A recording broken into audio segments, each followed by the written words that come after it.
Hi, Fernando. Thank you so much for joining me today. Hi, Kathy. Thanks for inviting me. Of course. So, why don't you kick us off by telling us a little bit about yourself and what you do at Vulcan Partners? Sure thing. So I'm a partner at the Vulcan Growth Partners, and we focus on providing services to early stage companies and small and medium enterprises, mostly focusing on two pillars. The first one is financial support for the decision-making process. And the second one is we help companies through the entire fundraising process, from validating their business model all the way to making investor introductions. So really, we accompany them through the entire process. Wow. And so, how long have you been doing that, and how did you get started in this space? Yeah, so we started Vulcan Growth Partners about a year ago, and we are a team of consultants. We met working in an accelerator, but my story as a consultant comes way earlier, right? I started moving from a regular job in Procter and Gamble. After a year in Procter, that was pretty a repetitive job for a recent undergrad. I moved into consulting in a more dynamic environment, working with companies of all sorts, big, small ones, family-owned businesses, a lot of providers in the oil and gas industry in the southeast part of Mexico as well. So my background in consulting comes all the way from there, focusing on strategic planning, process improvement. And as I started working more and more with these big corporations, especially, I saw that there was a niche in early stage companies and small and medium enterprises that really needed a lot of help, and they were just not getting it, right? So there was a niche there with an opportunity to have a direct impact in these type of companies and really help them either making the right decisions and helping them throughout the entire fundraising process. Interesting. So, the way that I met you is one of my colleagues introduced me. You did a webinar for Netcapital on the top 10 tips for optimizing your landing page for equity crowdfunding, your offering page. And so, I guess my question is, how did do you have a lot of clients? You must have a lot of clients who do equity crowdfunding. That is correct. So probably from 4 years ago, I started working a lot with early stage companies that were trying to fundraise. And as you can imagine, crowdfunding is one of those ways for them to get funded, right? So throughout these 4 years, I have been like helping them out in creating not only the offering page, but really all the documents that they need to have a successful fundraising campaign, and also make sure that they are compliant, which is an important element in the fundraising journey. Okay, so let's get into this then. What would you say are the top three things that you've learned in this field that entrepreneurs should know? Yeah, I think one of them is really trying to understand the fundraising terms, right? A lot of entrepreneurs, especially the ones that are doing a crowdfunding round, they put a lot of emphasis on the valuation of their company, which is definitely one of those important topics.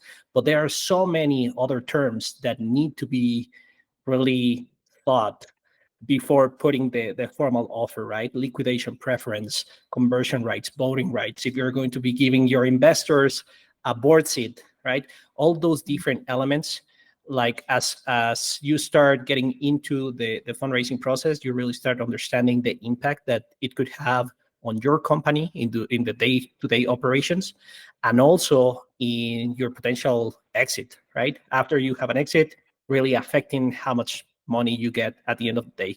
Another topic that I think it's relevant is that a lot of founders, they have a technical background and they are not interested or willing to really educate themselves in finance and accounting, which are very, very important elements for a CEO and the entire founding team, not only the CEO, right? Everyone wants to be Jeff Bezos. Well, I guarantee you, Jeff Bezos knows accounting, knows finance, because those numbers are going to be the ones deciding uh, basically every single action, every single project you do in your company, right?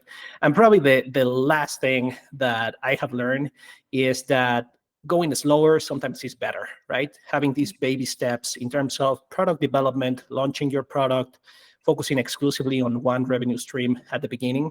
I see a lot of entrepreneurs that they have this huge idea, which is fantastic as the long-term vision of their company, and they really want to do it everything since the very beginning. And it's so hard because, as you can imagine, there is a lot of expenses involved in the product development phase and the improving of these products, and it's just so hard to do so. So another thing that I have seen is it's usually better just to focus on one element, the one that is going to be driving the growth of your company, and then start adding the other revenue streams, the other products that are going to be creating this ecosystem. That is so helpful. I actually haven't heard that before, and I've been in this industry for a while, so thank you. Okay, so let's say that someone decides to go into this. What would you say are some best practices for creating a compelling pitch for an equity crowdfunding campaign? Yeah, and not only for crowdfunding, but even if you are reaching out to angel investors, venture capital firms, family offices, I think the one and the most important thing is to keep it simple, right? Using this KISS approach. Some people say it means something. Keep it short and simple is another way of saying it. Is this person, whether that's an accredited investor, non-accredited investor, or a venture capitalist, they are going to be seeing a lot of different pitches, right? Or a lot of different offering pages.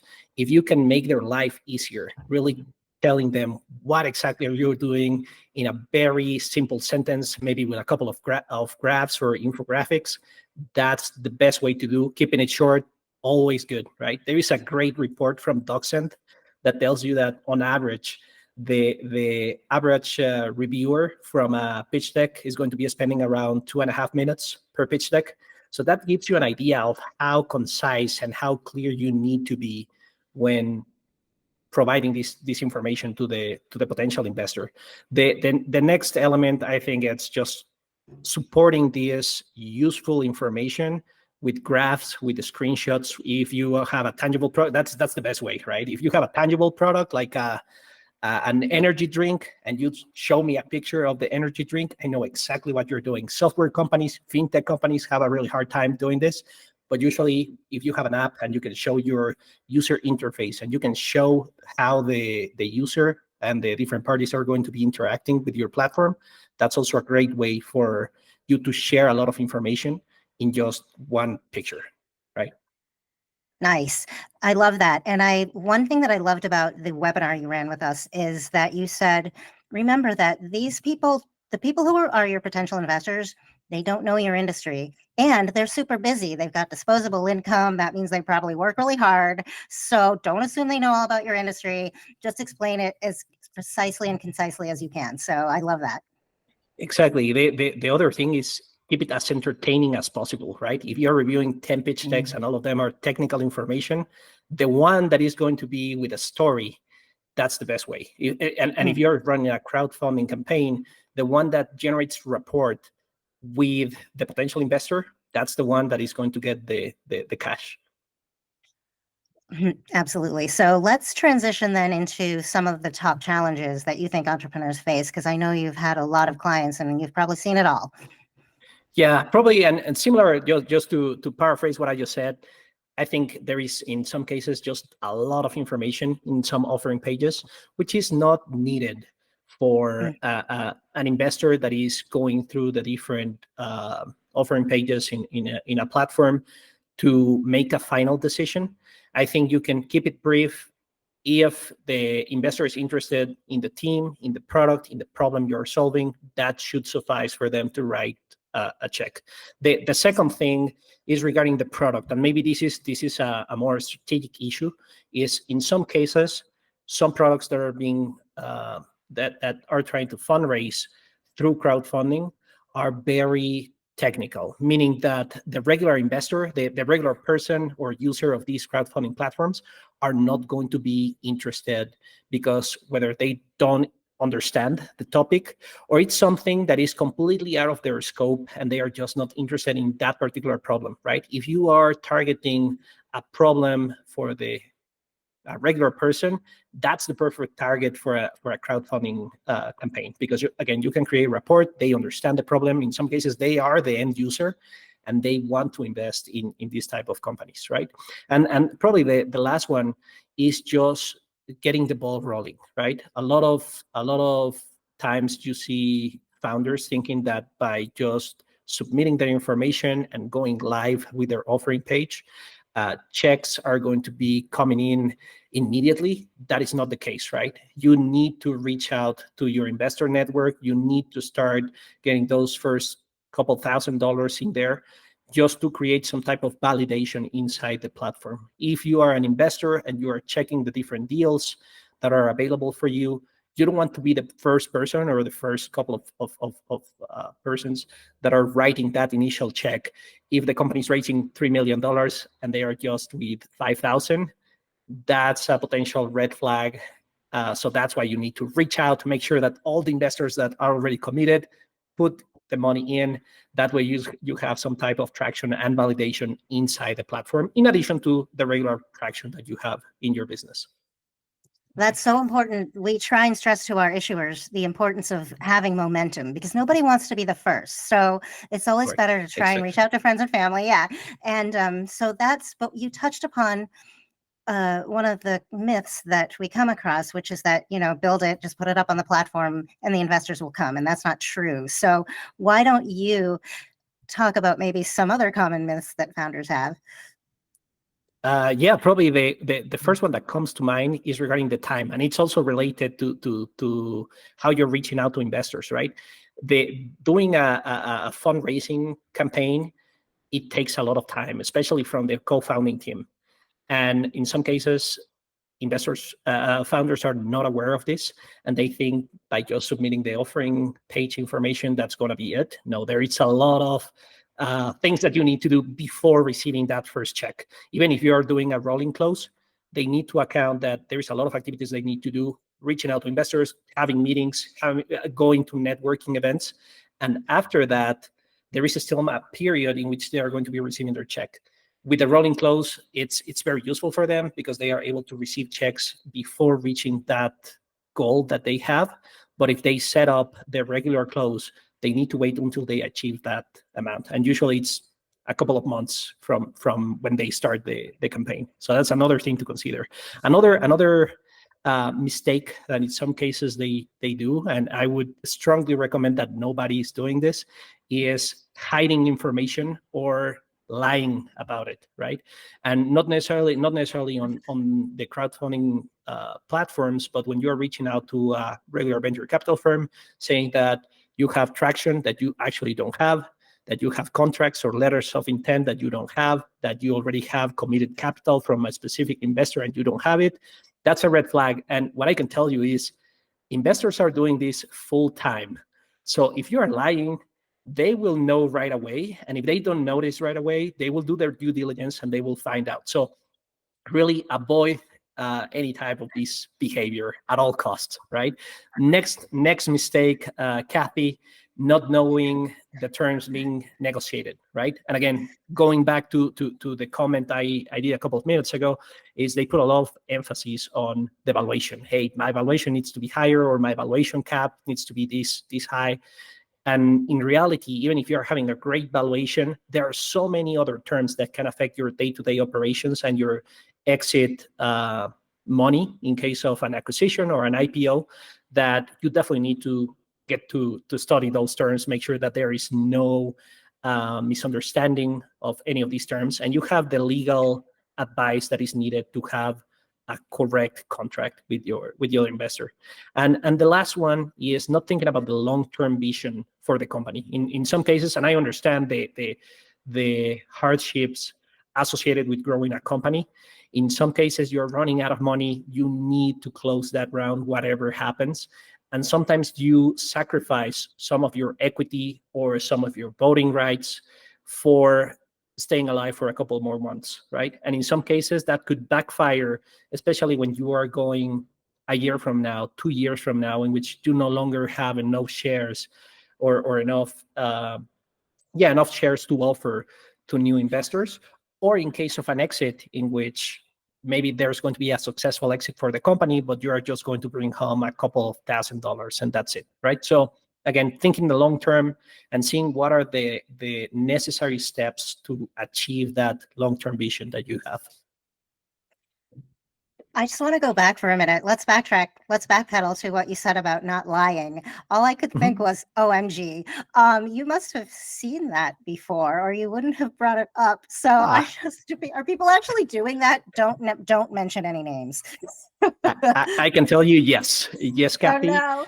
And those examples I mentioned regarding the traction are probably the ones that I see the most.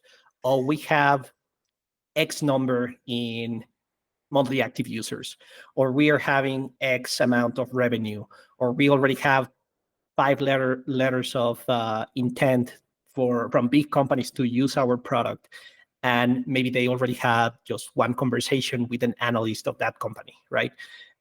They founders sometimes tend to exaggerate things, and I understand you are selling your company, you are selling the success that you're having with it, but it's not a good idea, especially because there will be a due diligence process, especially from institutional investors, and you don't want to be caught on that type of behavior, because as you can imagine, that spreads like wildfire with the rest of the investors. So true. Okay, everybody, do not lie. Okay, lesson, Definitely. a great lesson. All right, so then sort of the opposite of that is, do you have any success stories? You can share them anonymously, but of entrepreneurs who've used equity crowdfunding to raise capital to grow their business. Absolutely, and uh, the, I would separate them, right? I've been working with some companies that have successfully raised their rounds through crowdfunding and other means for receiving these fundings, but they are very early in the process, right? I want to focus our attention in the ones that have had success, not only in finishing the round, but also the long-term success, which is what really matters.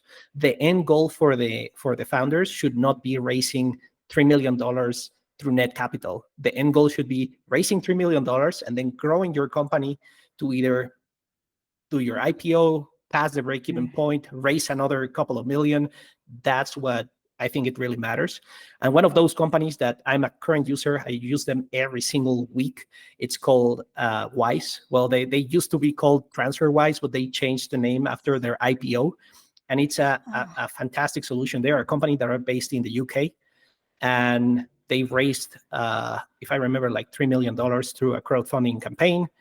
And since then, they have grown. This was in 2014, and they have been growing all the way. They did an IPO on 2021 or 2022, and since then they have continued being a very successful company and very useful company. That's the important thing. They solve real Yes. problems. So, for Nice. example, in my case, they have different products, but the one that is probably the best is they are very transparent with international payments, right? They tell you exactly how much you're going to be receiving. Their fees are the lowest ones out there. That's why I'm using them. So a very useful and successful company in the long term, not only on the fundraising campaign. Ooh, that's a great one. You got any others? It's okay if you don't. I mean, the most famous one is Oculus, that was acquired by Facebook, now Meta. That's like one of those success stories that always come to mind, and others that are not as famous probably, that are fintech companies usually focusing on the payment, peer-to-peer payments, that are having success fundraising, but again, not not knowing what's going to happen in the long term. They are still very early stage in the process. Mm.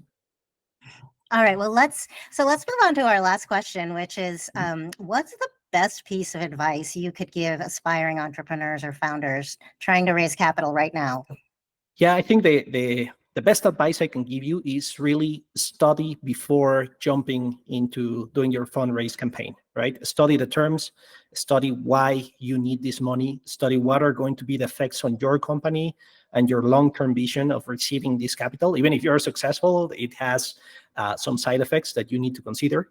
So really studying what's the entire process going to look like and the different terms, I think that's the best advice I can give you. That is great advice. So, Fernando, if people want to get in touch with you, how can they reach you? Absolutely. So they can send an email to fmoreno@vulcangp.com, or they can visit our website. And yeah, happy to connect with anyone that needs help in their fundraising campaign, whether that's through Netcapital or from institutional investors. Happy to help them out. Perfect. Well, Fernando, thank you so much for joining me today. Absolutely, Kathy. Thanks for having me, and I hope this is helpful for the entrepreneurs working with you. And again, please use this advice as someone that is seeing it with a lot of entrepreneurs.